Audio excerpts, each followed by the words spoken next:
হাজার অন্ধকারের মধ্যেও বাড়িতে আলোর জোগাড় করে যে মানুষগুলো আজ নিজে থেকেই অন্ধকারের দিকে যেতে চায়, সেই অন্ধকারে লুকাতে চায় মনের প্রতিটা বেদনা যন্ত্রণাকে। কারণ সেই মানুষগুলো বুঝে গেছে হয়তো ঈশ্বর তাকে তার প্রতিটা বেদনা তার নিজের কাছেই রাখতে বলছে। বাবা চলে যাওয়ার পর মার একমাত্র সম্বর ছিল ছেলেগুলো।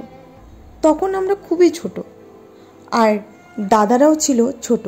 ভেবেছিল কদিনের কথা, তারপরে তো বড় হয়ে যাবে, আমার দায়িত্বরা ওরাই নেবে। তবে ভাগ্যের কি নীলা খেলা দেখো, মায়ের এত আশা আকাঙ্ক্ষা একেবারে চূর্ণ চূর্ণ করে শেষ করে দিল। মায়ের আগে ছেলেকে নিয়ে চলে গেল। আবার সেই মা মনের কথাগুলো মনেই রেখে দিল। তবে কাকে বলবে বলো? মেয়ে তো আমরা দুদিনের থাকি। আমরা যদিও বলি যে সবসময় মায়ের কাছে থাকবো, তবুও এই সমাজ, এই সংসার, এই পৃথিবী কোনোদিনও মেয়েদেরকে আপন করে নেয় না। সবসময় ছেলেরাই আপন হয়। তবে হ্যাঁ, আর জানি না, আমি যতটা পারবো মাকে চেষ্টা করব যে মার আমি সব কষ্টকে দূর করার চেষ্টা করি। দাদা মারা যাওয়ার পরে 6 মাস হয়ে গেল। কালকে পুজো দিয়েছি, আজকে খাওয়া দাওয়া। তবে একসঙ্গে আমি সব ভিডিওটা তোমাদের দেখাতে পারিনি। পুজো তো হয়ে গেছে, এখন খাওয়া দাওয়া বাকি। তার জন্য সবজি টবজি বাজার করে দাদা নিয়ে আসলো। কালকে কিছুদিন আগেই কিছু সবজি করে রাখছিল, যেমন লঙ্কা, এগুলো সব লঙ্কা, পেঁয়াজ, রসুন এগুলো নিয়ে আনছিল। আর আমাদের নিয়মে আজকে যেহেতু হয়, আজকে যদি মৎস্যমুখ না করা যায় তাহলে খাওয়া যায় না। যখন পুজো হয়, পুজো দেওয়ার পরে মৎস্যমুখ করতে হয়, না হলে নাকি 1 মাস খাওয়া যায় না। যেমন আমাদের ক্রিয়ার সময় হয়েছিল, যখন শ্রাদ্ধ হয়েছিল তখন যেদিন লাস্ট দিন ছিল সেই দিনই আমাদের মৎস্যমুখ করতে হয়, না হলে একটা বছর খেতে পারবে না। তার জন্য আজকেও আজকে তো বাড়িতে আর হয়নি, শ্রাদ্ধ হয়নি, তো শ্রাদ্ধ না হলে পুজো হচ্ছে, তো খাওয়ার দাওয়ারের জন্য এতদিন আমরা বাড়িতে পুজো দেওয়ার পরে আজকে আশেপাশের কিছু মানুষকে ডেকেছি। সবাইকে ডাকিনি, কারণ অনেকজনে না, এই যে এত দাদার তো একদম অঘটনে মৃত্যু হলো, তো অনেকজনে আসতে চায় না এইসব অনুষ্ঠানে। অনেকজনে যারা এরকম ইয়ং বয়সে মারা যায়, তো অনেকজনে দেখি এরকম করে যায় না। তো আমরা অত জোর করি না, কারণ এটা তো কোনো সুখের কথা নয় যে মারা গেছে সুখ করবো, আনন্দ করব। তো খালি কয়েকজনকে এই প্রতিবেশীদের ডাকছি, আর সব ফ্যামিলিরাই আছি, কারণ ফ্যামিলি না থাকলে আমরা একদমই নিঃস্ব। যাই হোক, আমাদের পাশে ছিল, তো কাকিমারা সবাই আসছে, তো কাকিমারাই রান্না করছে। আর এইদিকে দেখো, রাত্রে খাবার দাবার সব রান্না বান্না সব হয়ে গেছে কমপ্লিট। আর সেই খাবারগুলো খাওয়ার আগেই দাদার জন্য, যে দাদা তো এখন আর খেতে পারবে না, তো দাদার জন্য আগেই তুলে রেখে বাইরে গিয়ে মা আর জেঠিমা দিয়ে আসলো। কেননা ওইদিকে ওর নামে আগে দেওয়া হয়, কেননা খাবারটা তো ওর নামেই, তো ওকে আগে দেওয়া হবে, তারপরে অন্যান্যরা খাবে। তো আগে নিয়ে গেল ওইদিকে। এখন সব ভাত টাত উঠিয়ে রাখছে, আর মানুষজন তো চলে আসছে অনেকজন, তো ওদেরকে খাবার দিতে হবে। আরও কেউ তো থাকবে না, বাড়ি যাবে। তার জন্য দিদি এদিকে সবজি টবজিগুলো একে একে অন্য পাত্রে ঢেলে নিচ্ছে। আর ওইদিকে আমি টেবিলগুলো বাইরে গোছগাছ করে রাখলাম। এখন বসতে বলবো, কারণ অনেকজনের বাচ্চা আছে, সকালে আসছে, খাওয়া দাওয়া অনেকজনে করেনি, তো আগে খাবার দিতে হবে।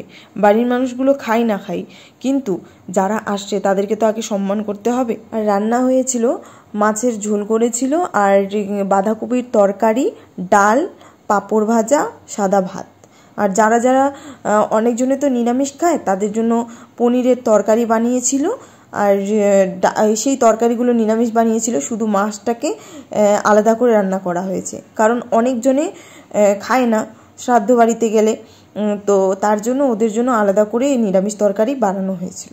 আর এই দিকে সবাই বসে গেছে, সবাই না খুব তাড়াতাড়ি করেছি, কারণ অনেক রাত হয়ে যাচ্ছে, তো তাড়াতাড়ি করাই ভালো। আর আজকাল তো ওয়েদার জানোই একদম অন্য রকমের, কখন বৃষ্টি পড়ে তার কোনো ঠিক নেই, তার জন্য একটু তাড়াতাড়ি করেছিলাম। তো বেশিজন কেউ দেখতেছি কেউ আসেইনি, তো সামান্য কয়েকজন আসছিল, যাই হোক এসেছে ওটাই ঠিক আছে। তা আমরাও জানতাম তো বেশি কেউ আসবে না, তার জন্য একটু কম করেই রান্নাবান্না করেছি। এটা তো মানে আনন্দ না, বারবার বলছি আনন্দ না। তো সবার খাওয়া দাওয়া করার পরে সবাই চলে গেল। আর বৃষ্টি আসা মানে বৃষ্টি একদম আকাশ পুরো গর্জন করছিল। তো পিসি ছিল লাস্টে, পিসি আসছিল, পিসি তো দোকান আছে, পিসি দোকান টোকান তুলে আসছিল, তো একটু থাকার জন্য করছিল। কিন্তু আকাশটা এত খারাপ করছিল যে পিসি বলছে না এখন বাড়ি যাই। তো পিসি চলে গেল। তারপরে এখানে সব কিছু তো গোছগাছ করতে রাখতে হবে, সবাই চলে গেছে, তো নিজের কাজটাকে আগে করতেই হবে। তো রাত্রেবেলায় উঠানটা এত ময়লা হয়ে গেছিলো, কেন ওখানে খাবার দাবার দিয়েছিল, তো তার জন্য সেটাকে আগে ঝাড়ু দিয়ে দিলাম। আর এইদিকে মানে ওয়েদার একদম পুরো খারাপ লাগতেছে, তার জন্য মাকে বললাম যে বস্তাটা বিছিয়ে দাও, কারণ বৃষ্টি পড়লে একদম গর্ত গর্ত হয়ে যায়। অল্প বেশিরভাগ তো হয়েই গেছে, কিন্তু যতটুকুনি পারি বাঁচাতে পারি। আর দাদাকে বললাম, মানে দিদি বলতেছে দাদাকে, যে লাইটগুলো তো এখন চারিদিকে করে আছে, তো ওটাকে ঠিকঠাক করে রাখার জন্য। আজকে না করলে না কালকে একদম শরীরে এনার্জি থাকবে না, কারণ সারাদিনের যা খাটাখাটনি যা ধকল গেছে, কালকে আর ইচ্ছেই করবে না।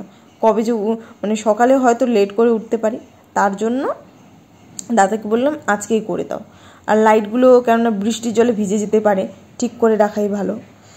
তো এটাই। আর আজকে কমপ্লিট হয়ে গেল, সবাই চলে গেছে, কাকিমা টাকিমা সবাই, আর কেউ নেই। বাড়িটা এখন খালি হয়ে গেল, আবার সেই যেমন ছিল তেমনই হয়ে গেলাম। তো এটাই, আর কিছু বলার নেই। দাদার 6 মাসই কমপ্লিট হয়ে গেল। 6টা মাস কীভাবে কেটে গেল বুঝতেই পারছি না। দেখতে দেখতে কতগুলো দিন কেটে গেল, তাই না বলো? কেমন যে আছে, কোথায় যে আছে, মনে হচ্ছে ফিরে আসবে আবার। যাই হোক, এগুলো বারবার কথা বলছি, কেননা এগুলো কথা বলতে বলতে না কত কি বেরোয় যায়।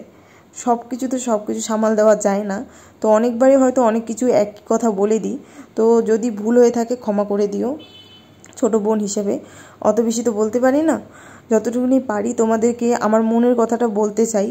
কিন্তু হয়তো সেই মনের কথাগুলো মনে আছে, কিন্তু মুখে অত ভালো করে প্রকাশ করতে পারি না। আমি জানি না এইসব যে কথা বলছি এগুলো বলা ভালো কি খারাপ, কিন্তু হ্যাঁ, ভিডিও করার সময় না আর কিচ্ছু বলতে পারি না। বাড়িগুলো দেখলে পরে না এইসব কথাগুলোই মনে পড়ে। যত দিন যাবে হয়তো আবার কথাগুলো আবার মনে পড়বে। যাই হোক, আজকে রাখতেছি, কালকে আবার আসবো একটা নতুন ব্লগ ভিডিও নিয়ে। আশা করছি তোমরা আমার পাশে থাকবে, সাথে থাকবে।